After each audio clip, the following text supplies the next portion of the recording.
Hello दोस्तों, स्वागत है आपका अपनी YouTube channel Rohit Goswami law classes में। और आज मैं आपको कराने वाला हूं LLB थर्ड ईयर। सेम आपका 6, कोड आपका 6003 या 603, एक्ट आपका ह्यूमन राइट जिसे हम मानवाधिकार कहते हैं। क्वेश्चन नंबर है आपका 3।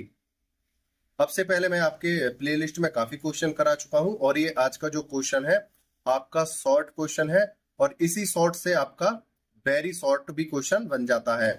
प्रवासी कर्मचारियों को प्रदत्त संरक्षण। ठीक है, सबसे पहले हम बात करते हैं प्रवासी किसे कहते हैं। प्रवासी उसे कहते हैं जैसे ये ए है, ये बी है, ये ए राष्ट्र है, ये बी राष्ट्र है। ए राष्ट्र का कोई भी नागरिक अन्य देश में जाकर, मतलब जैसे ये ए है, ये बी देश है,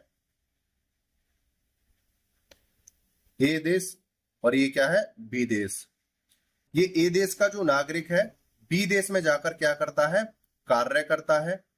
ठीक है, तो बी देश का जो कानून है उसको जो नागरिक यहां पर कार्य करने आया है उसको क्या है, सुरक्षा देगा, उस कर्मचारी की सारी व्यवस्थाएं करेगा।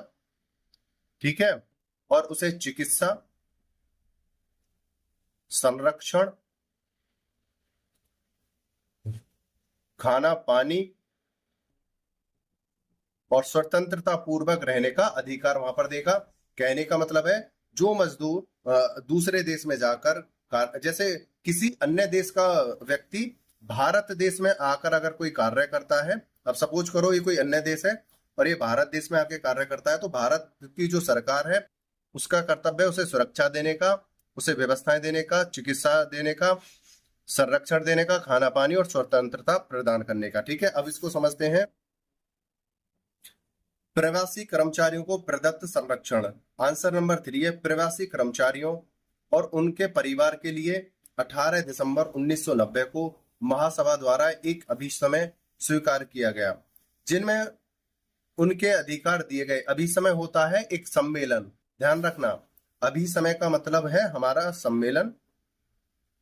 एक सम्मेलन हुआ था और उस सम्मेलन में प्रवासी कर्मचारियों के अधिकारों को स्वीकार किया था। और प्रवासी कर्मचारी के साथ साथ अगर कोई उनका परिवार का पारिवारिक कोई परिवार का यदि कोई सदस्य साथ में रहता है तो उसको भी ये सभी अधिकार प्रदान किए जाएंगे।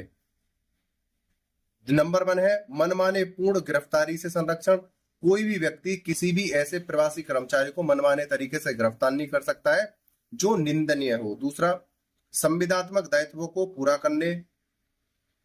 पूरा करने में असफल रहे अप्रवासी कर्मचारी को गिरफ्तारी से संरक्षण।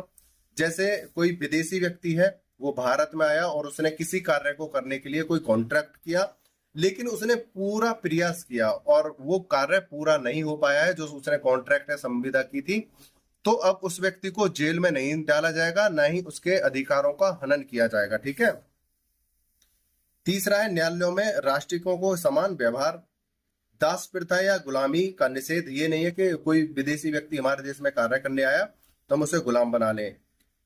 फिफ्थ है हमारा व्यक्ति की स्वतंत्रता एवं सुरक्षा का अधिकार। उसे स्वतंत्रता भी दी जाएगी और उसे सुरक्षा भी दी जाएगी। फिर विचार, अंतकरण और धर्म की स्वतंत्रता का अधिकार। अब ये नहीं है कोई दूसरे धर्म का व्यक्ति हमारे देश में कार्य करने आया तो हम उसके धर्म पर पाबंदी लगा देंगे, नहीं, उसे पूर्ण रूप से अपने धर्म का प्रचार करने का, उस धर्म के अनुसार पूजा पाठ करने का, उस धर्म के अनुसार जो भी कार्य होते हैं उसे करने की स्वतंत्रता दी जाएगी। विचार व्यक्त करने का मतलब उसे बोलने का भी अधिकार दिया जाएगा, अंतकरण का भी अधिकार दिया जाएगा, उसके किसी अधिकार को नहीं छीना जाएगा। तो ये थे प्रवासी कर्मचारियों को प्रदत्त अधिकार। अगर आपका ये क्वेश्चन 10 में आता है तो आप इसे पूरा ही कर देना। अगर ये क्वेश्चन आपका 5 नंबर में आता है तो आप इसके पॉइंट लिख देना कि प्रवासी कर्मचारियों को प्रदत्त अधिकार निम्नलिखित हैं, और वो ये 6 अधिकार आपने लिख देना। और आपकी समझ में जो जो आते हो अधिकार वो भी वहां पर आप 2-4 लिख सकते हो। ठीक है, नहीं तो सफिशियंट 5 या 6 आप लिखोगे, ये आपके लिए कम काफी है। ठीक है, अगर और आपके मन में आ जाते हैं तो आप कर सकते हो। इसी में एक क्वेश्चन और ऐड कर देता हूं मैं आपके लिए। क्वेश्चन नंबर 4 है शरणार्थियों को प्रदत्त संरक्षण। अभी देखा था हमने प्रवासी का, अब देखेंगे हम शरणार्थियों को प्रदत्त संरक्षण। सबसे पहले हम देखते हैं ये शरणार्थी होते कौन है। जैसे ए है और एक बी है, ये क्या है, राष्ट्र है। ठीक है, ये क्या है, राष्ट्र है।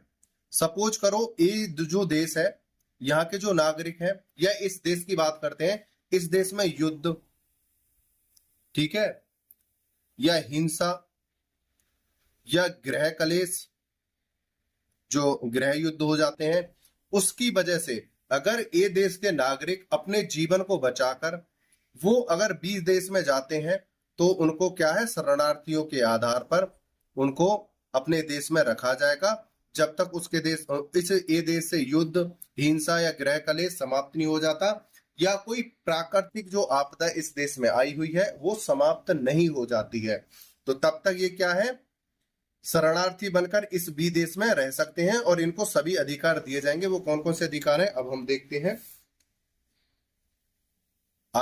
उत्तर नंबर 4 है, सन 1920 में नॉर्वे के डॉक्टर नैनसेन के नेतृत्व में संघ द्वारा शरणार्थियों के उच्चायुक्त की स्थापना की गई।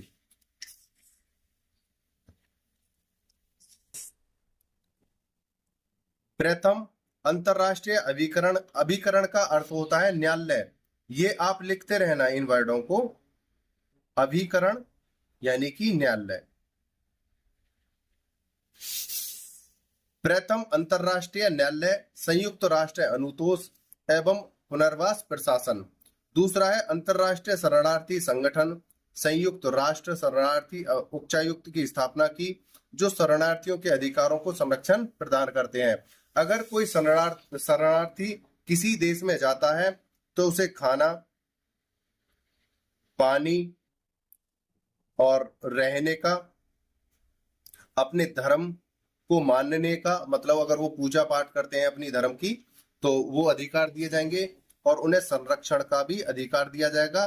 साथ ही साथ उन्हें कार्य करने का यानी व्यापार करने का भी उन्हें अधिकार दिया जाएगा। भाई जब शरणार्थी किसी देश में जाएंगे तो उन्हें कमा कर कौन खिलाएगा, तो ऐसे व्यक्तियों को व्यापार करने का, छोटे मोटे कार्य करने का वहां पर अधिकार होगा, बशर्ते कि ये किसी विधि का उल्लंघन ना करते हो। तो प्रवासी कर्मचारी और शरणार्थी मैंने दोनों का आपको करा दिया है।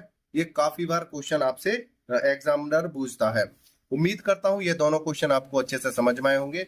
समझाने का मैंने प्रयास किया है, कहीं कोई त्रुटि रहती है तो उसके लिए मैं क्षमा प्रार्थी हूँ। आपने वीडियो को अंत तक देखा है, मुझे अच्छे से सुना है, उसके लिए धन्यवाद। टेक केयर, बाय बाय, जय हिंद, जय भारत।